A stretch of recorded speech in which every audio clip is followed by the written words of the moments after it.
Hello and welcome to Nigeria, the road to 2019, a series of programs where Arise News places the audience and the choice at the heart of our coverage of the upcoming presidential elections. I'm Charles Aniekolu. Coming up in the next 60 minutes, all the news, comment and analysis that provide unrivaled insight into Nigeria 2019, including from the Women's March to the Me Too movement. This year, women around the world have been demanding action and driving change for the better. The demographics of Nigerian politics may not have changed drastically in that regard, but as crucial presidential elections draw near, one woman has certainly moved the goalposts, raising the prospect that a female could be Nigeria's #1 citizen in 2019. She's running for president and she's aiming to win. The formidable Oby Ezekwesili coming up.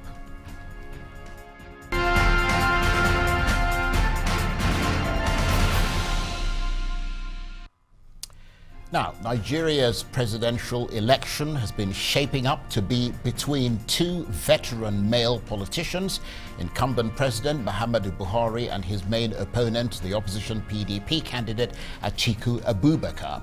But Oby Ezekwesili looks set to change that. She became a popular international figure by leading the Bring Back Our Girls campaign to rescue the 200 Chibok girls abducted by Boko Haram. She's also served as vice president of the World Bank as well as Nigeria's education minister, and has now become, by some estimates, Nigeria's third candidate in the 2019 presidential election.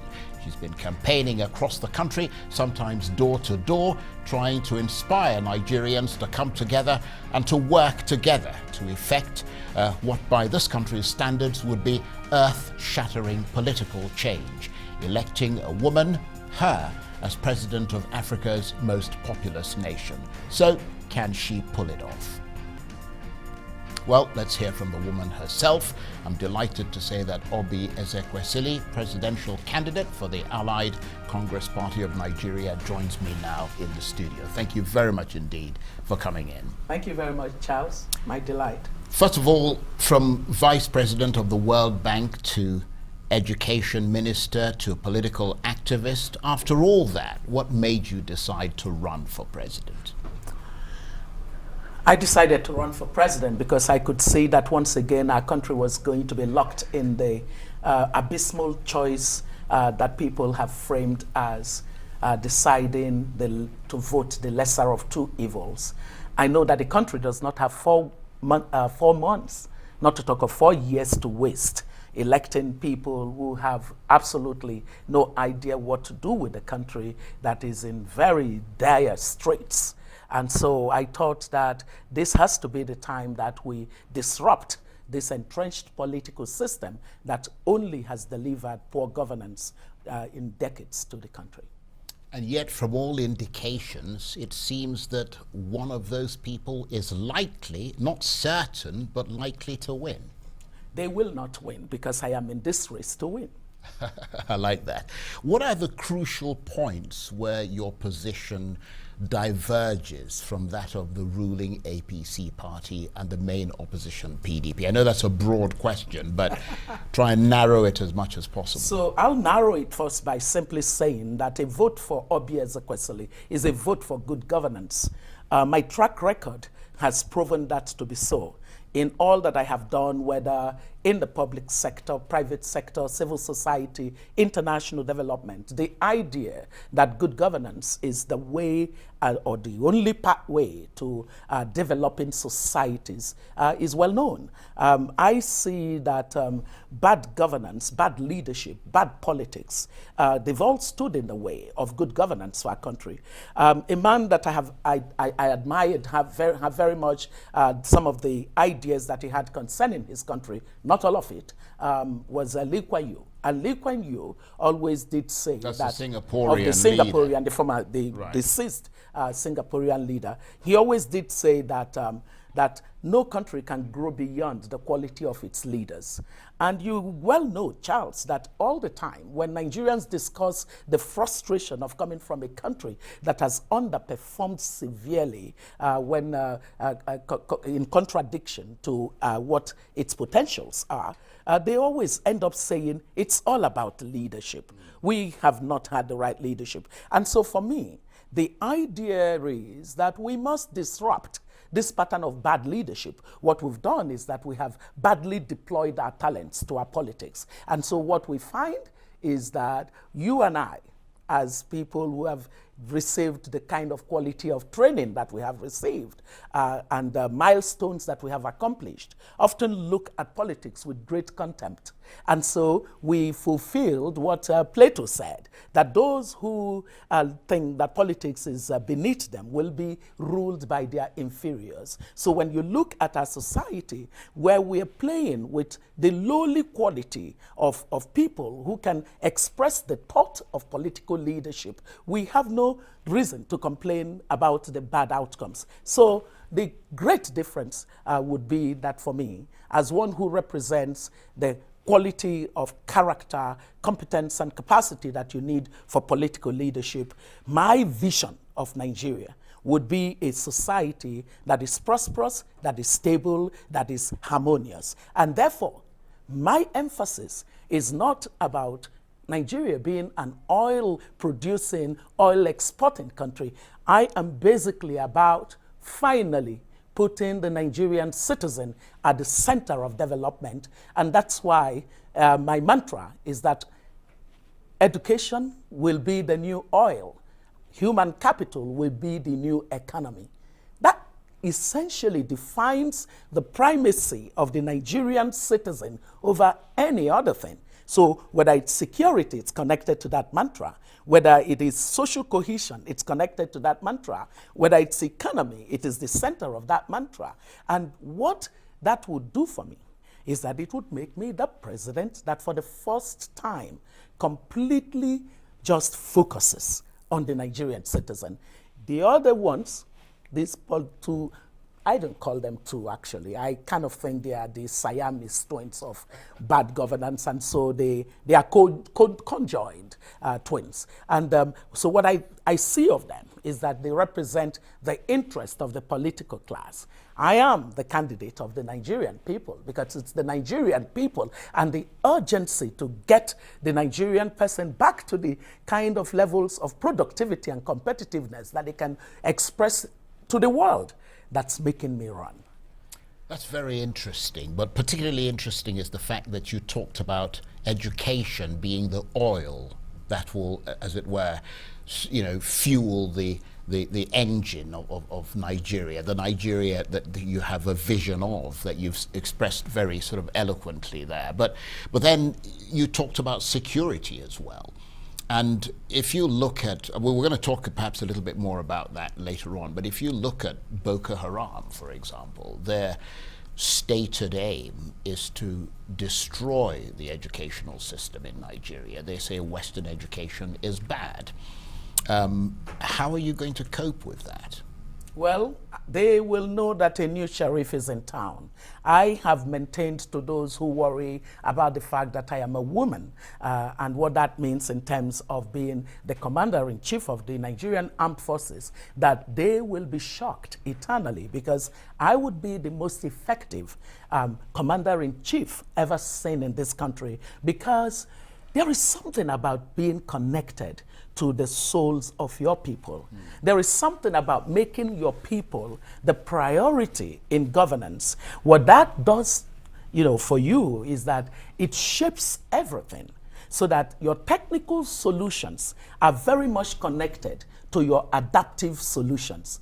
And, what it means is I will be competent enough to be able to rally the team that leads the security effort in the country, and at the same time be emotionally and well connected to the challenges and the problems of the individual citizen are the ones who have to be in the front line, on the front lines of battle for us.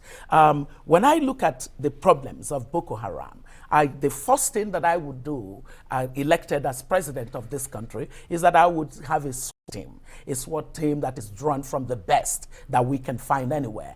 We need to immediately send a signal that nobody would find comfort in being on our territory and afflicting us or inflicting damage on our territory and our people, so that it would be a no-brainer that anyone who is part of any group wanting to reside amongst us, they would not find a home amongst us. That's one. And the second thing is that I would bring to bear that whole essence of the dignity of the human life by ensuring that our Chibok girls, Leah Charibu, Alice of UNICEF, and all other identified citizens of the country that are in captivity with the enemies of our country are given the justice of rescue. I would make that very much a priority action, because it needs to send a strong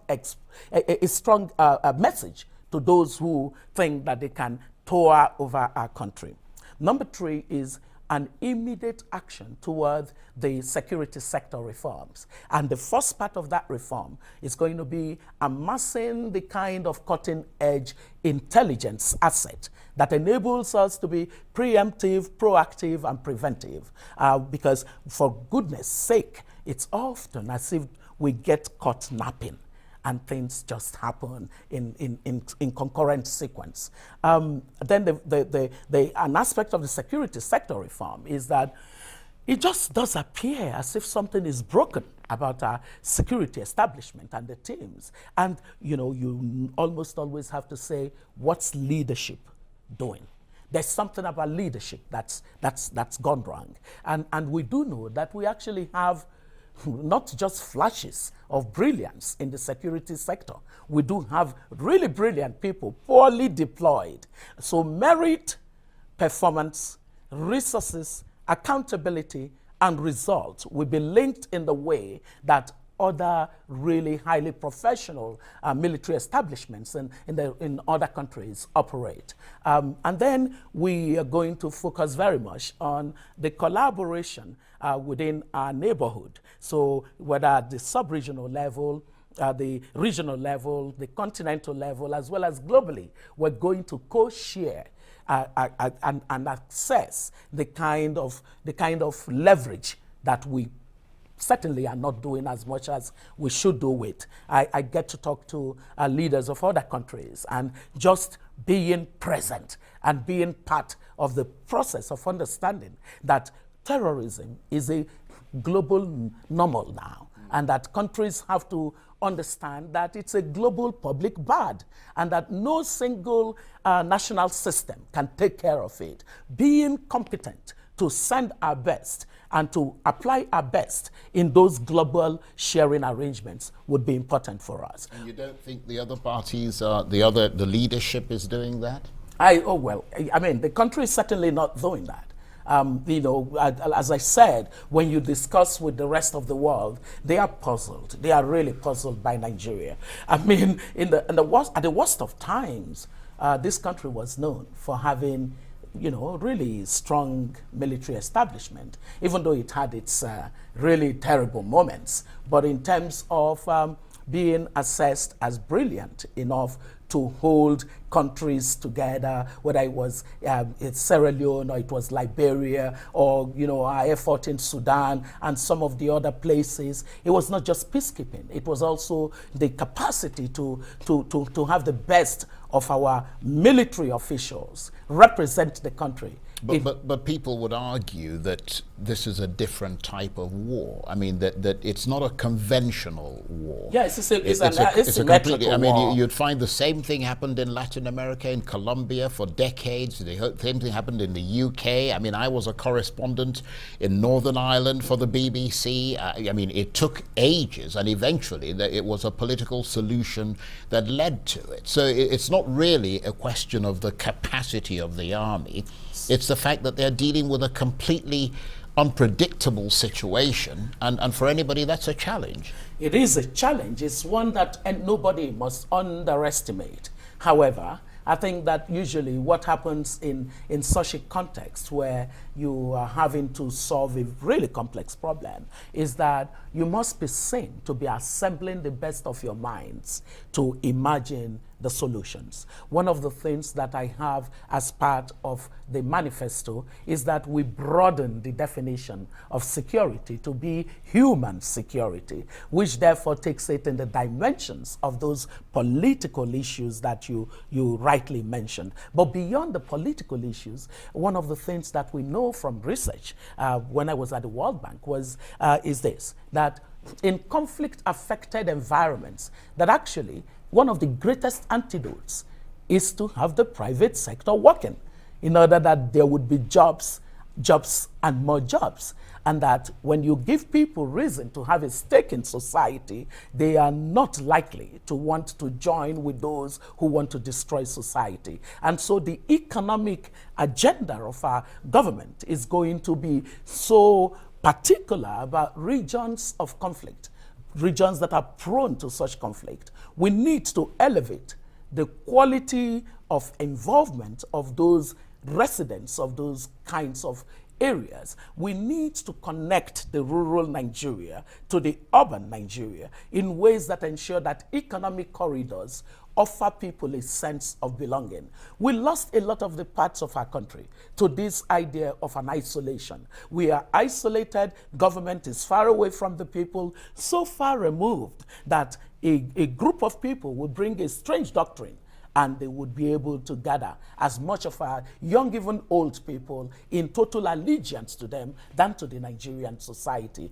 And so I believe that we can get a lot done by simply being a commander-in-chief who is also the enabler-in-chief, the one who gets the country, understanding that peace is a necessary condition for economic development. Now, you talked about leadership as a big problem. Is it your sense that Nigeria is in a very precarious position politically, economically, and socially, and yet the political class does not appear to be alert or sensitive to that situation and seemingly not inclined to change in any sort of urgent way to rescue the country from this imminent danger that you're talking about? Why does this appear to be a quote from something that I said recently? Because all I could say to what you just said is amen.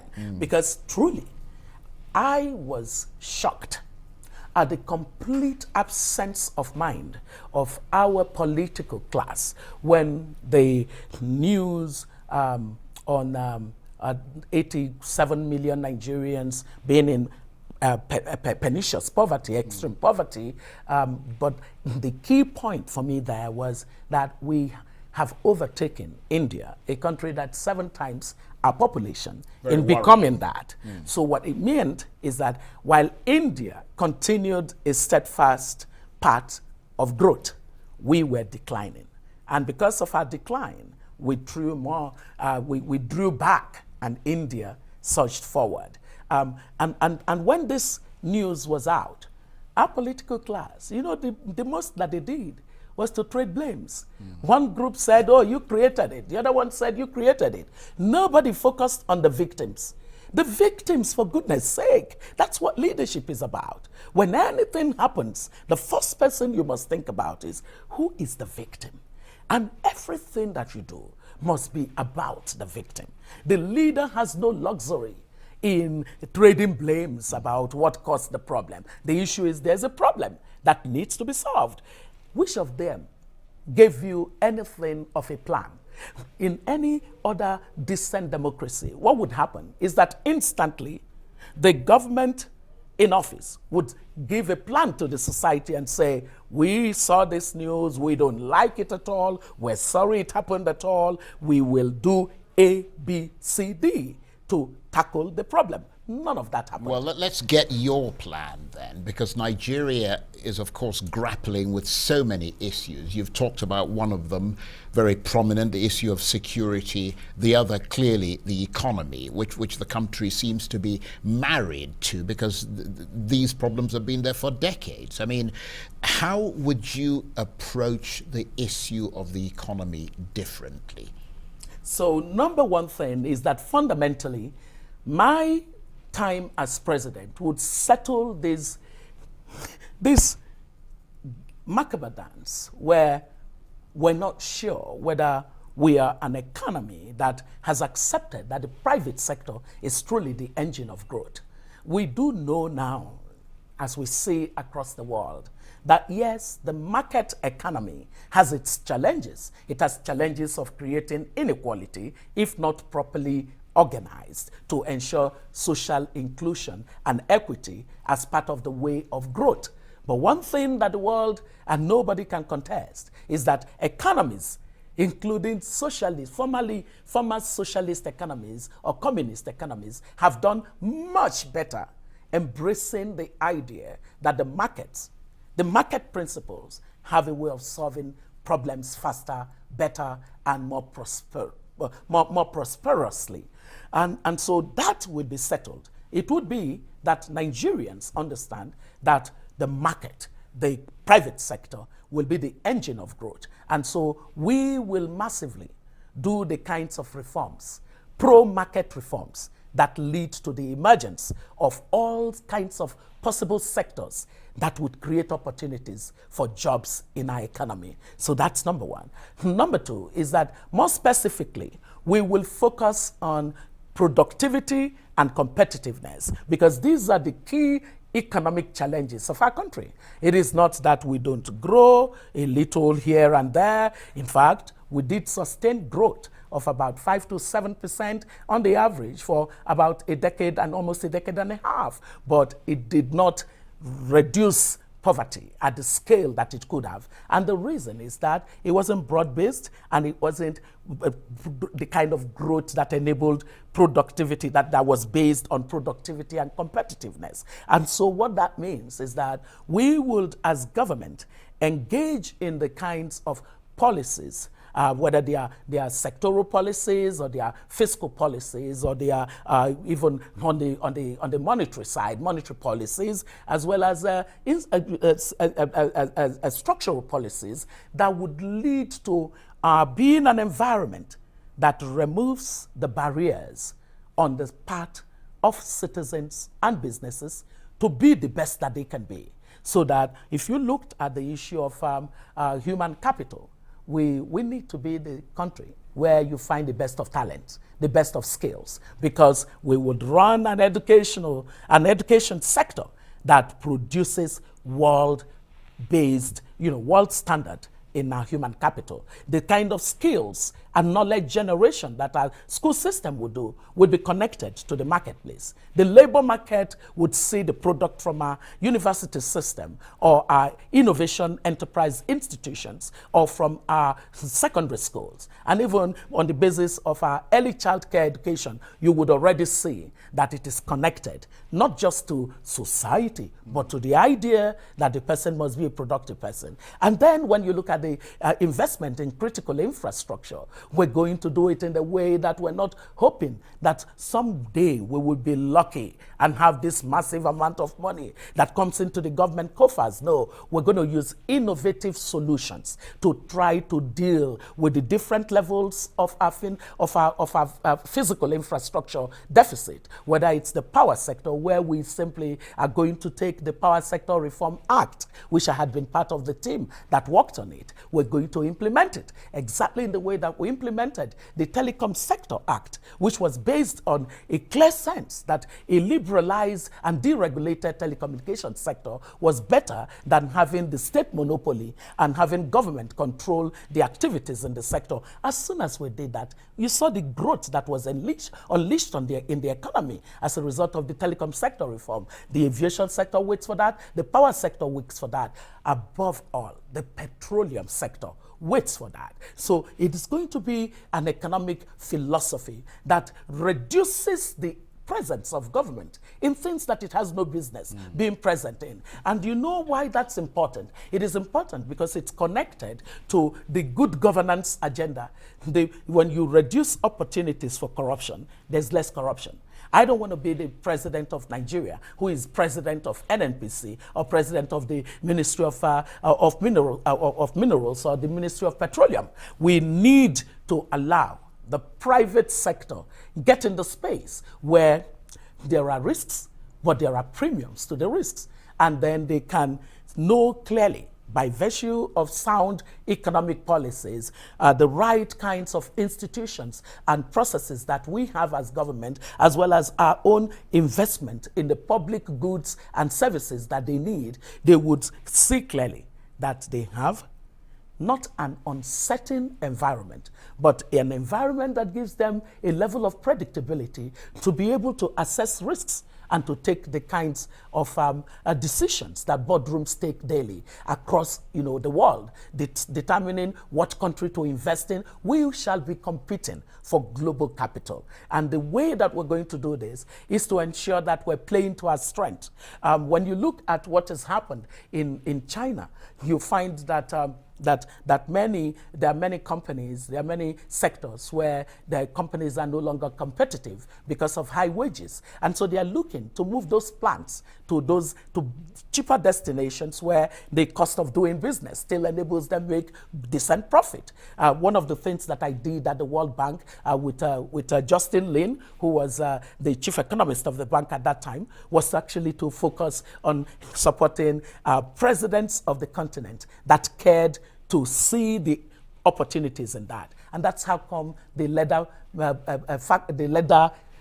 cost cluster in Ethiopia took off. So what we are about, as far as this economy is concerned, is that this economy will take its rightful place. Economic integration of the continent is going to happen because we will be so sophisticated in understanding the role that trade plays in economic growth and development. So jobs, more jobs, newer opportunities, greater, an unleashing of the talent of Nigerians. Look, I am the friend of the young Nigerians who are in the world of technology.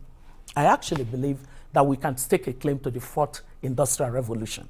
When I interact with these young minds, they are, some of them are much considerably better than their contemporaries around the world. They just feel so boxed into this level of mediocrity that is mind-boggling. And so we would stake a claim to the fourth industrial revolution. Everything that it offers us, whether it's understanding and being part of the whole artificial intelligence, the robotics, the blockchain technologies, and everything that's about Internet of Things, we're going to put a stake on that. I've listened to you for the last 5 minutes or so, and I mean, your ideas are very clear, your vision is very clear. You talked about a sophisticated approach to economic development. The bottom line in all of this, though, is that all this has to translate into votes. Is that message, that crucial message that you're getting out to the people? Because the reason I say that is that a lot of Nigerians are still subliterate or illiterate. I mean, are they able to grasp the things that you're talking about? Because a lot of people will say that you are simply limping along, and neither you nor your party nor your candidacy will ever be much of a force in Nigerian politics, given the way that things are currently structured. Not that you don't have the potential to do a good job as a president, but that you simply will not have the opportunity to make that change, to become a force in Nigerian politics. What's your response to that? I like to be underestimated. I really love it when people think I cannot do something. It's a good place to be. The thing to know, though, is that we are not entering into this race with any sense of unrealism. We are very realistic, and that is why our own strategy for political campaign. It cannot be the traditional strategy that our opponents, our bigger opponents have. By the way, I think they have a comparative advantage that we don't want to contest in corrupted political electioneering style. We don't want to get in that space. That's a question I was going to ask you, and I will ask you this question. You will answer it, and we'll take a break. Okay. And come back and talk to you some more. But the election campaign is, of course, now underway. So you didn't let me tell you that strategy. So Right. our strategy is a strategy that is very analytical. We have looked at the electoral map, and we have looked at what has happened, data analysis of what has happened in the 2011 elections and the 2015 elections. What we have observed is that there's been a missing middle, meaning the missing middle class in the elections that have taken place in our country. And a majority of the middle class that don't vote were actually not voting because they felt they were faced with options that they could not get themselves to vote for. Are they even registered? So they are. Right. It's quite interesting how they do register as a matter of complying with the law, just in case anybody says you need this for this. Right. You know, it's a very smart class, right? Always looking out for itself. So what has happened is when I entered into this race, many of them awoke. And the awakening has shown up in how it is they are the ones who volunteer on our campaign. And many of them are building their own networks of communities that are ready to just go as communities to vote for me as their candidate. And, you know, so you look at the 2015 election, we had some 69 million Nigerians that were registered or thereabout. And at the end of the day, only 28 million bothered to vote. So almost 40 million Nigerians stayed away. If you try to analyze that more, you found that the catchment of that population has got to do with the urban middle class not wanting to engage in the process. So we always produced outcome that was the combination of the actions of the bottom of the pyramid and the very willful political class. So today, there is something different that's happening to the electoral map. Right. And we're going to be beneficiaries of that because the middle class is hearing the word of Plato and saying, no, we have a stake in this. We can get a new Nigeria. They are part of that process. Okay. But even more interesting is how they have now taken it on themselves on the basis of decentralized campaign, that they would be the ones helping to get the people at the bottom of the pyramid who may be their employees that I would not be able to quickly reach. They are reaching them. Well, we're going to come back and talk a little bit more about that. But stay with us. You're watching Nigeria, the road to 2019. Plenty more still ahead, including more of our detailed chat with Oby Ezekwesili, presidential candidate for the Allied Congress Party of Nigeria. We'll tackle the issue of the participation of women in public life and political leadership in Nigeria. Stay with us.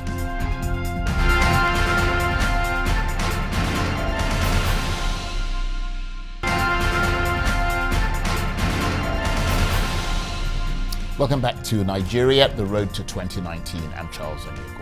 Well, she's a woman, an activist, an anti-corruption crusader, a former World Bank vice president, a two-time minister, and now she's running for president, promising to deliver a brighter future for all Nigerians. Oby Ezekwesili is the presidential candidate for the Allied Congress Party of Nigeria, and she is with me in the studio. Thank you very much indeed for staying with us. Thank you very much, Charles. The election campaign, as you were talking about earlier, is of course now underway, and clearly you've been laying out your plans for this country to the Nigerian people. Beyond the fact that you've already shaken up the system by your candidacy, campaigning costs a lot of money, and you are up against two well-established, well-funded parties, the APC and the PDP. How are you able to compete with them financially?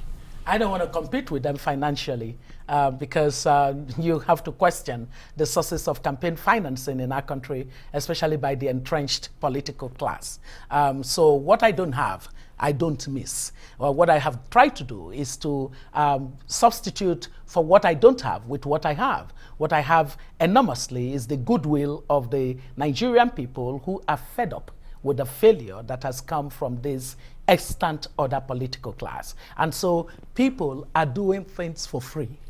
Under the INEC rules, in-kind support is limitless. And so we see people who are taking on the things that would have cost us money, they just do those things because they're committed. I mean, the best thing in life is to find people who have conviction.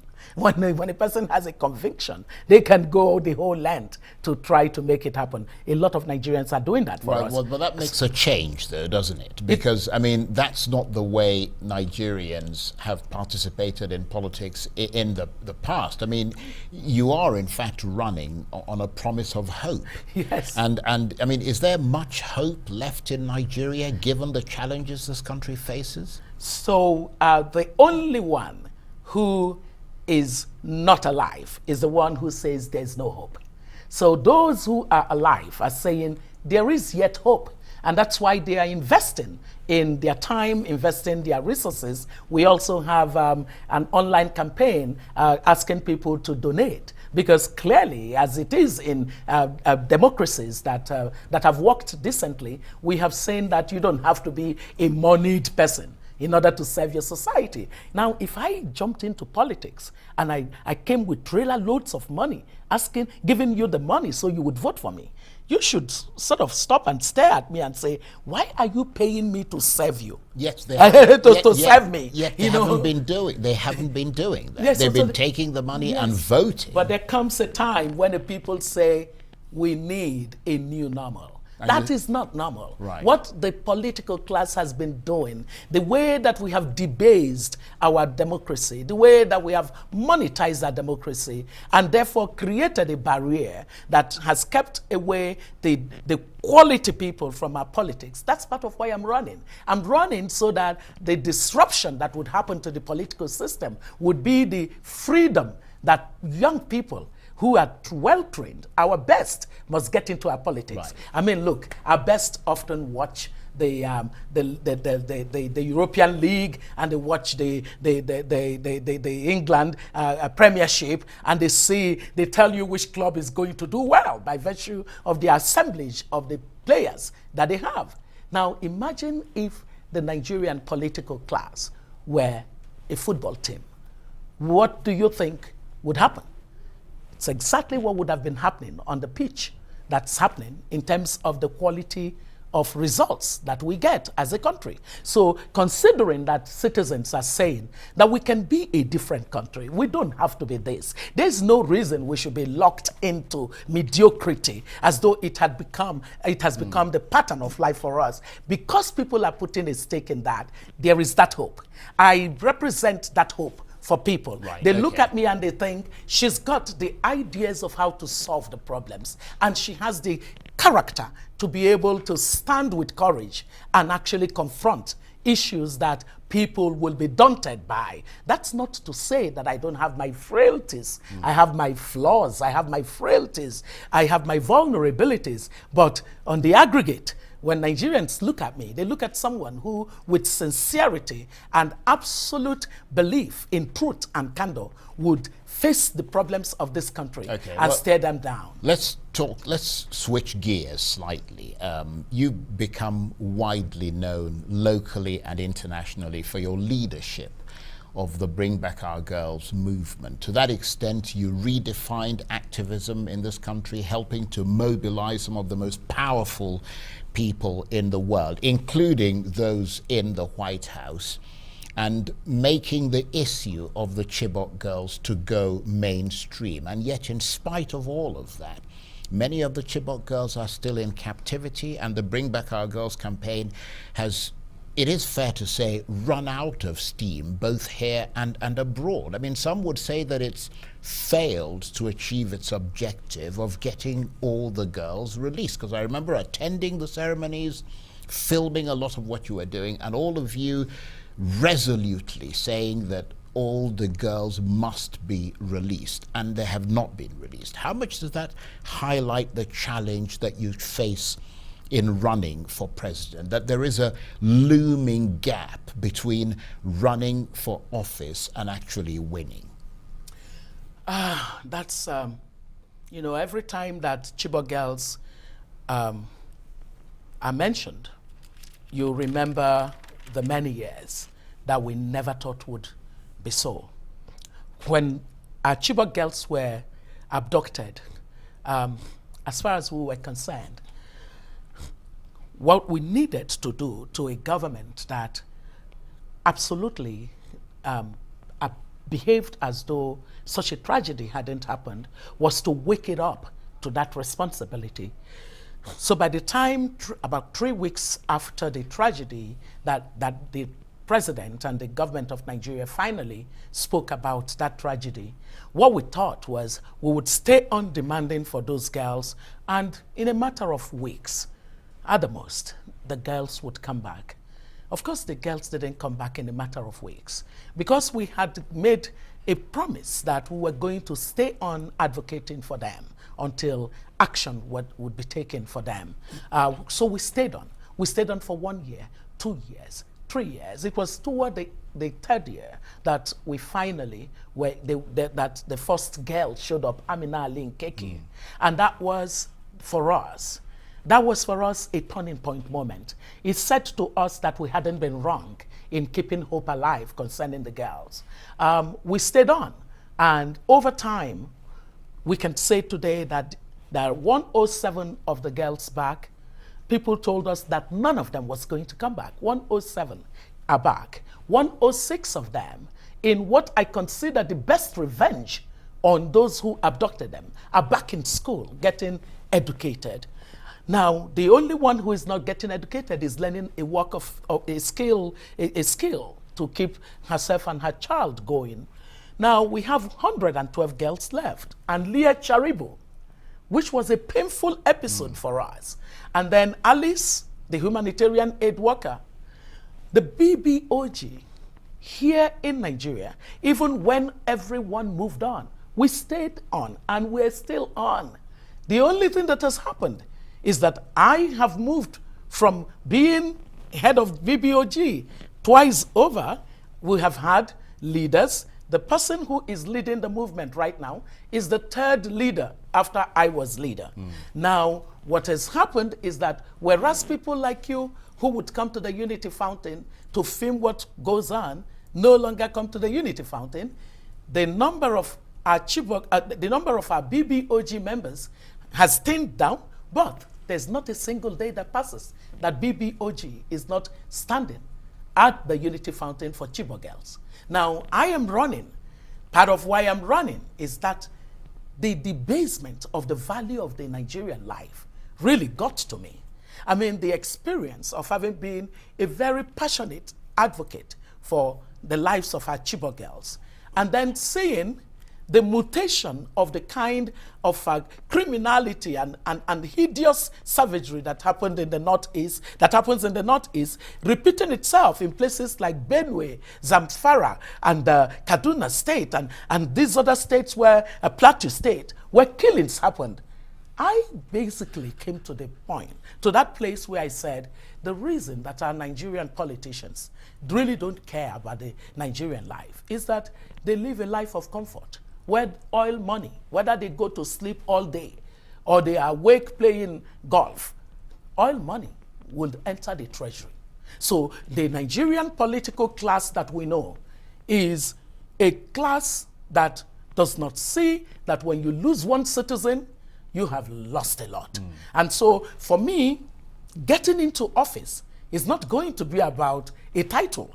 I don't care to have a title. If you didn't even call me Madam President, but gave me that opportunity for us to mobilize ourselves as a people to solve these shameful problems that have stayed with us for too long, whether they are security issues, economic issues, social dislocation issues, they are political issues, they are humanitarian issues, education issues, power crisis, all of these are problems of bad governance. Right. It's a governance problem. Okay. And so my run is to fix governance. Well, let's move on and talk about, again, the reproaches that you face as you try to get into office, do you think this country values the participation of women in public life and political leadership?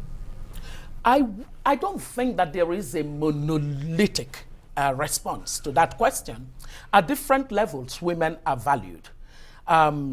On the aggregate, I would say that we're still struggling to understand how important it is to maximize the values that our women bring to the development process. We are slow in the private sector at seeing the emergence of really brilliant Nigerian women join the rest of their counterparts who are already showing up. You look at people like Ibukun Awoshika, you look at Shola Adeshola, and you look at people like Ndidi Muneli, the kind of brilliance that they bring to the boardroom. We need to see more of that in the private sector.